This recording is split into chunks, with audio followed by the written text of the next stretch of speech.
Alright guys, this is our video for APUSH on Thursday, April 23rd.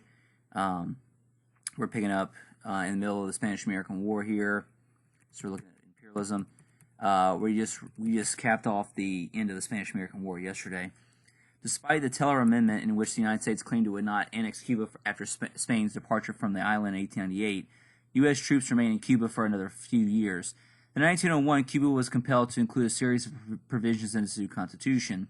The United States made it quite clear that its troops would not leave unless Cuba agreed to those provisions, collectively known as the Platt Amendment. The United States was basically given control over Cuban's foreign affairs, under the guise of protecting Cuba's political and social stability and thus its independence. The following terms were established. 1. Cuba was not permitted to sign any foreign treaty without the consent of the United States. 2. The United States could intervene in Cuban domestic and foreign affairs. And 3. The United States was granted land on which to build a naval base and coaling station in Guantanamo Bay. The Platt Amendment was ultimately repealed in 1934 during FDR's administration as part of his good neighbor policy. The United States continues to operate a naval station there at Guantanamo Bay. Control of the Philippines raised a tricky question. Should the United States annex the Philippines, or should it grant the country the independence its people sought? Proponents of annexing the Philippines argue that if the United States granted Filipinos their independence, the archipelago would simply be conquered by another European nation, with the only result being that the United States would lose a valuable possession.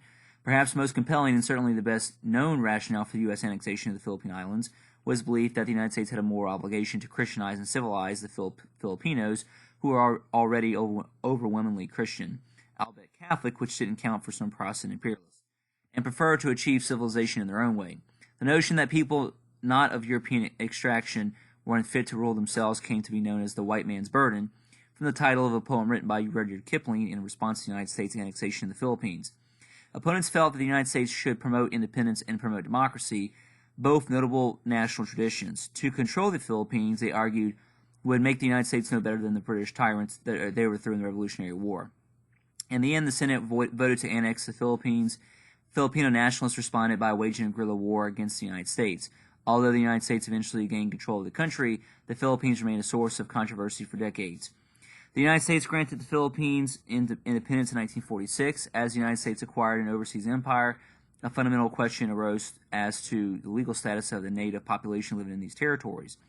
Does the Constitution follow the flag? In other words, were colonial subjects entitled to the same protections and privileges granted to the United States citizens by the Constitution? The Supreme Court settled this issue by a series of rulings known as collectively as the Insular Cases. The court ruled that the Constitution did not follow the flag. Congress was free to administer each overseas possession as it chose, depending on the particular situation in any given foreign territory. Finally, America hoped to gain entry into Asian markets. To that end, McKinley sought an open-door policy for all Western nations hoping to trade with Asia. The European nation that had colonized China were not so keen to the idea.